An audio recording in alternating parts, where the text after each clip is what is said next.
Sorry I can't be there, but I'm delighted to get a chance to tell you about your Cultural Heritage now that you've taken this course and what I hope you'll remember about it. So what should we emphasize about the University of California at Berkeley, also known as Cal? It's the top public university according to this magazine. Almost all of our graduate programs are in the top 10, 99%. It's the university doing the most public good according to this magazine. And the faculty have garnered a ton of awards, 9 Nobel Prize winners, another 6 in fields that you can't win Nobel Prizes, including computer science and math, 4 Pulitzer Prize winners, 32 Genius Awards, and more than 90 in the National Academy of Engineering and more than 140 in the National Academy of Sciences, which no other university can match. That's Cal overall. What about computer science? Well, the U.S. News and World Report for decades has been ranking the top computer science departments. And for many years, it's been a 4-way tie between Berkeley, Carnegie Mellon, MIT, and Stanford. They also rate 4 specialties, and Armando and I are in computer systems, where you design and build hardware and software engineering is certainly part of computer systems. While the ranking's been unquestionable, Berkeley's been #1 in computer systems for decades, and a clear #1.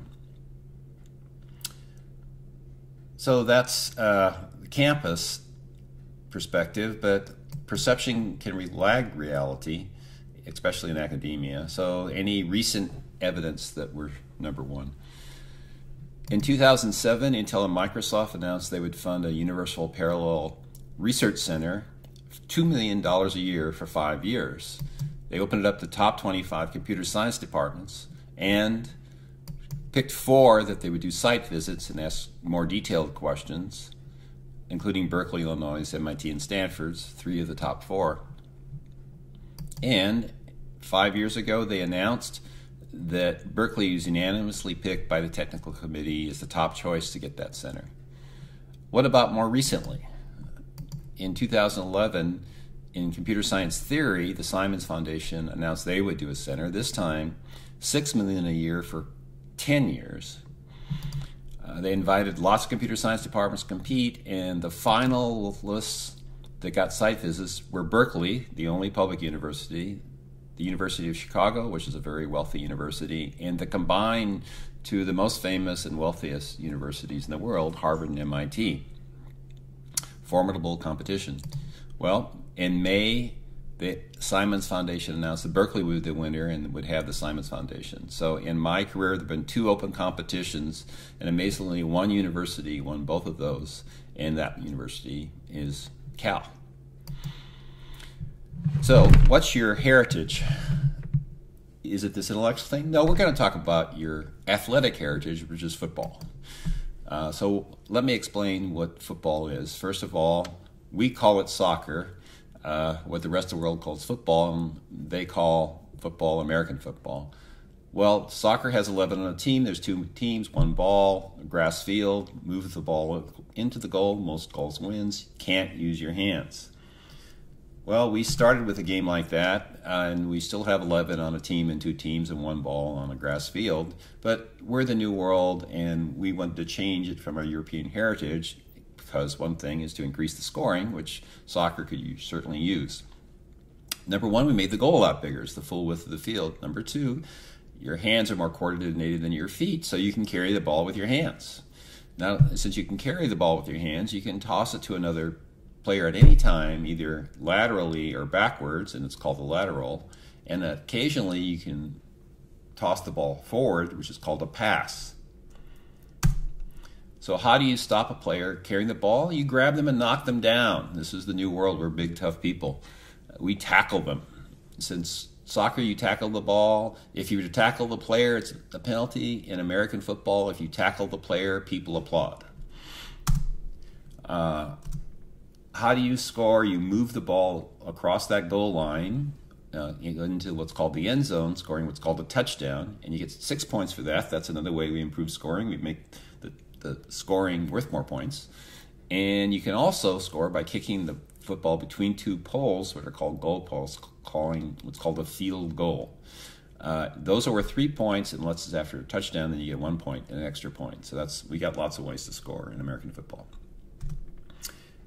And after you score, you give the ball to the other team like you do in soccer, but we kick it to the other team and they actually run a play where you can do laterals. The game ends when no time is left. There's 4 15-minute quarters in American football, and the person in the ball was stopped. In soccer, it's 2 45-minute halves, but it's up to the referee. When the referee looks at the watch, it stops immediately. Not in soccer. You have to, and until that person's tackled, you keep playing. You could, theoretically play for minutes after the end of the game. The fields are similar in size. The American football field's a little smaller, a little maybe not quite as long and narrower, but it's 100 yards, which is about 90 meters from goal line to goal line, and the end zones are 10 yards, or about 90 meters, where you can touch it down anywhere in there. But there's even more of a spectacle to American football than there is to soccer. The similarities is we have an arch rival like derbies in city of Manchester. This is Manchester City versus Manchester United, so nearby rivals. Our stereotype of Stanford is the rich elitist snobs. We play them in the last game of the season traditionally. It's called the big game. Everybody here knows what that is. The winner gets a trophy called the Axe, and it's the oldest college football rivalry in the West. And we've played 115 of them now. We have colors. Our colors are blue and gold, and then you'll see blue and gold on our uniforms. Stanford's are red and white, and you'll see that at Stanford. We have nicknames. We're the Golden Bears. The state of California on the flag has a bear on it, so we're the Golden Bears. Starkville nickname is the Cardinal, which is a color. We have a mascot, Oski the bear, not surprisingly. Their mascot is a tree. And we have people whose job is to get the people in the stands to cheer, and they are called cheerleaders. But more than that, we have music.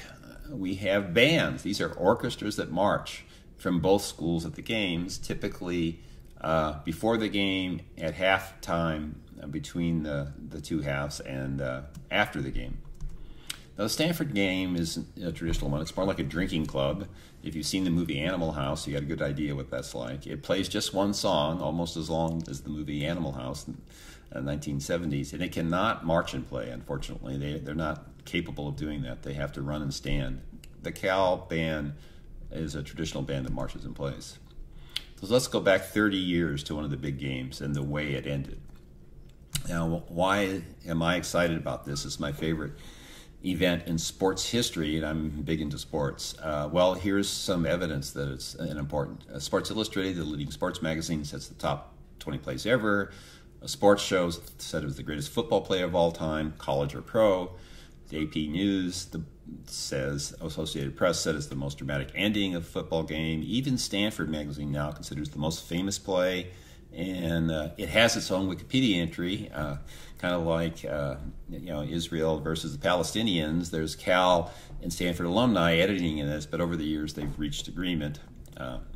What happened? So what's the setup for this? Stanford has one of the greatest quarterbacks of all time in college football. To be good at football, you have to have a great college quarterback. It's the person who passes that ball forward. He went on the College Hall of Fame and the Pro Football Hall of Fame and won some Super Bowls, retired a while ago.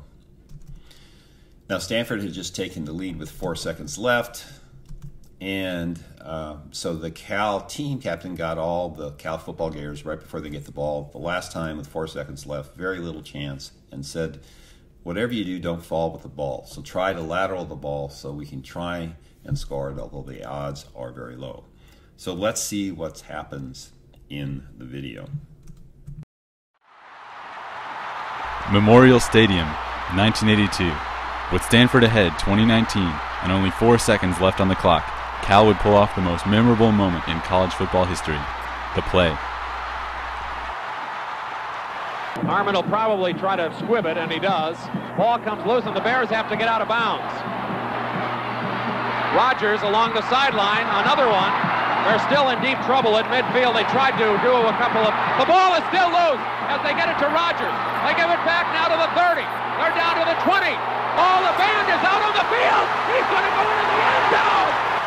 Of the Cal football, Kevin Moon slamming into the trombone player, Gary Tyrrell here, and this text is the radio announcer who called it at the time. It's considered surely the most dramatic radio announcing in the history of college football. So let's go over some of the details about the play.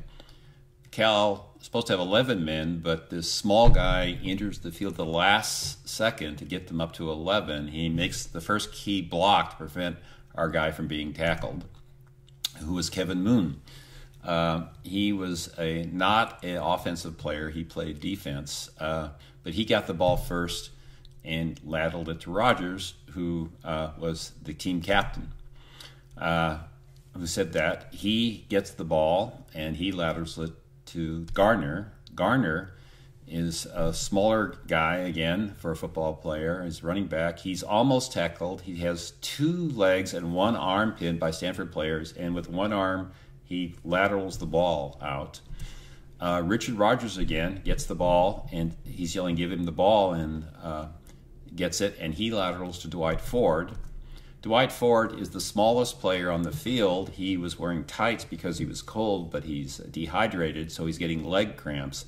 And he can see, heading down the field, of 3 large Stanford football players coming up to tackle him. So he throws the ball over his shoulder without looking to Kevin Moon again, and simultaneously blocks 3 Stanford players. The smallest person on the field does that. Moan again cuts through the Stanford band who was on the field into the end zone and smashes the trombonist Gary Tyrrell. So on the field for Stanford are 22 football players, 3 ASK committee members, 3 cheerleaders, and the 144 members of the Stanford band. So 172 for Stanford, 11 versus Cal. Those aren't bad odds. And a Cal fan said at the time the weakest part of the Stanford defense was the woodwinds.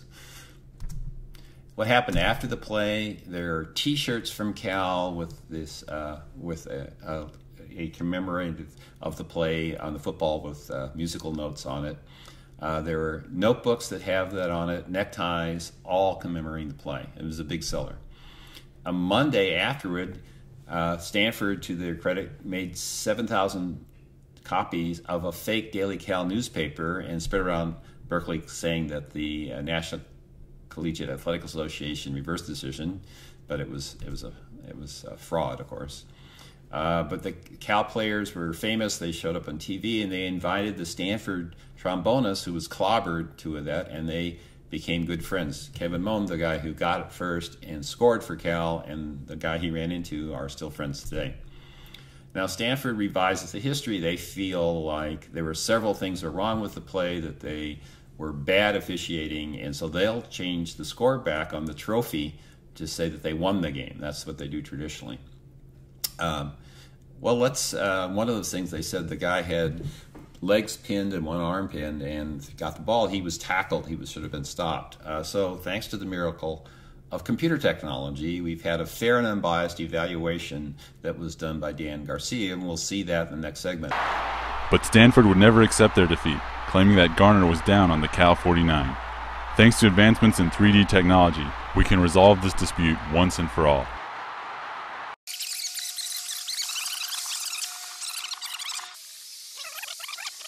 Harmon will probably try to squib it, and he does. Ball comes loose, and the Bears have to get out of bounds. Rogers along the sideline, another one. They're still in deep trouble at midfield. They tried to do a couple of...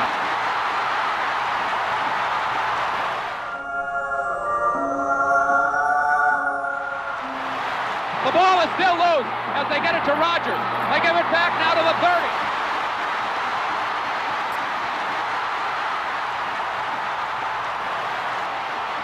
Oh, the band is out on the field. He's going to go into the end zone.